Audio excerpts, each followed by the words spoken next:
It all started with a simple auto rickshaw ride. A woman, dressed in a sari, just trying to get home for her brother's wedding. But what seemed like a totally ordinary journey, well, it was about to become an extraordinary test, not just for one person, but for the entire system she was a part of. And the whole story really begins right here, not with some big action, but with a quiet warning. The auto driver, he starts talking to his passenger, sharing this fear that a lot of the locals have. He's worried about this one corrupt inspector, the kind who shakes people down for money on this very route. His words, they're like a prediction of exactly what's coming. So who exactly was this passenger he was talking to? Well, if you just looked at her, you'd see a woman in a simple red sari. Nothing special. She's heading to a family wedding, and she's intentionally left her work life, her official identity completely behind. And this, right here, is the twist. The passenger is Nandita Kumari, a high-ranking IPS police officer in that very district. So she's basically undercover, but not on purpose. She just looks like any other citizen. Her trip was supposed to be personal, but oh man, it was about to get very, very professional. And the driver? He has absolutely no idea who he's talking. And just like the driver was afraid of, yup, they get stopped. Inspector Dilip Rana, looking official in his uniform, flags them down. The shakedown that the driver was dreading, it's happening, right now. The inspector doesn't even mess around. Right out of the gate, he slaps them with a 5,000 rupee fine. He says it's for speeding, but there's no proof, no warning, just a massive baseless demand for money from a guy who's just trying to make a living. The driver, obviously terrified, he starts pleading with him. He's explaining, look, I haven't even made that much money all day. So what does the inspector do?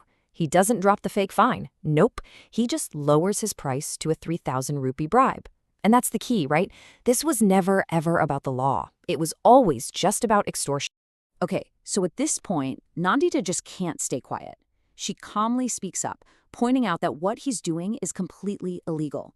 And this is his response. He's so arrogant, so drunk on his tiny bit of power, that he actually threatens to throw her in jail just for questioning him.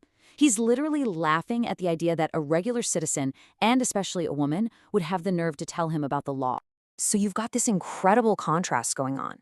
The more aggressive Inspector Rana gets, he even starts assaulting the driver, the calmer Nandita becomes. She makes this split-second, calculated decision. She realizes arguing with this guy is useless. So she just flips a switch. She's not a passenger anymore. She's an officer, silently observing, gathering evidence. The inspector is absolutely furious that he's been challenged. So he drags them both down to the police station. This is his home turf, his little kingdom, where he thinks he's the king and his word is law. And get this, he's not even trying to be discreet about it. While Nandita and the driver are just sitting there on a bench, Inspector Rana takes a phone call. And right there, in front of everyone, he's arranging another bribe, promising to make some other legal case just disappear for the right price. This shows you this wasn't a one-off. This was just business as usual for him. After he hangs up, he turns right back to the driver. He bullies the poor guy into handing over the 2,000 rupees he has on him. Then, and this is just unbelievable, he calls Nandita into his office and demands the same amount from her. Just pay up, he says, and you can go home. So when Nandita flat out refuses to pay, she's done nothing wrong. The inspector plays his final card. He threatens her with a lockup. Now for him, a jail cell isn't a place for actual criminals. It's his personal intimidation tool. It's what he uses to scare anyone who dares to stand up to him. And he actually does it. He orders a constable to throw her in the cell.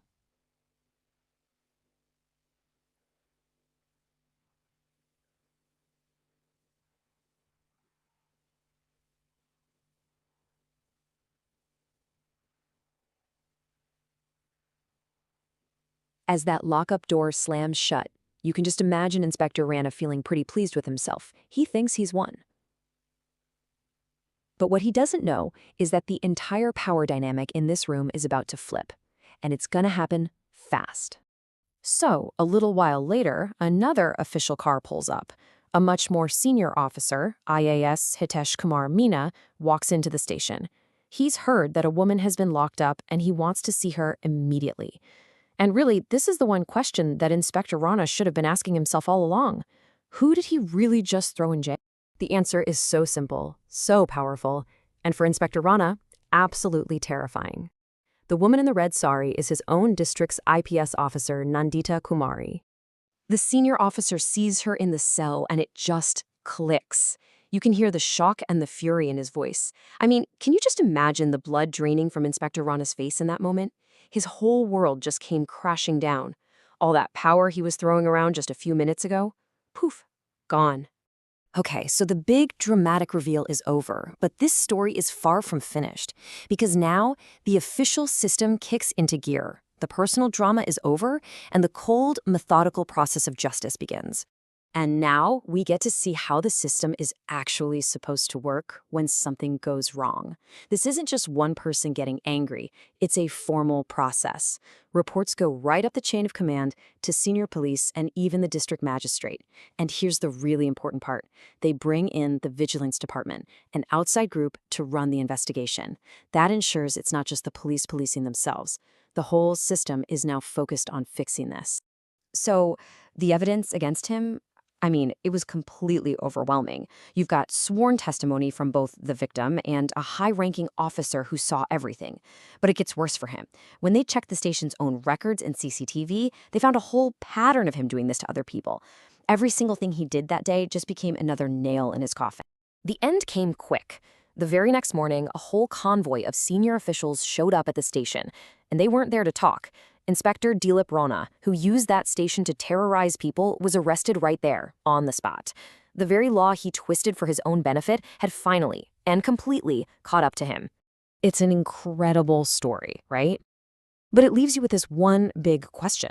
I mean, think about it. It took a high-ranking police officer going undercover by accident to bring this guy down. It really makes you wonder, what does it take for a system to truly police itself? And how does it protect all the ordinary people who don't happen to have a badge hidden under their sari?